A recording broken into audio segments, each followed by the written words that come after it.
আলুর পরোটা আর হচ্ছে ঘুগনি,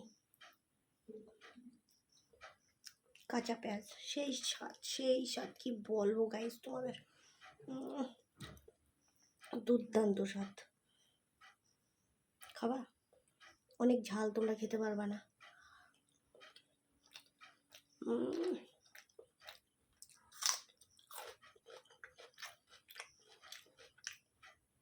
কোনো কথা হবে না বস। ও কি লাগছে মায়ের, এরম বাড়া প্রতিদিন খেলে মোটাবো না, তা কি হবো।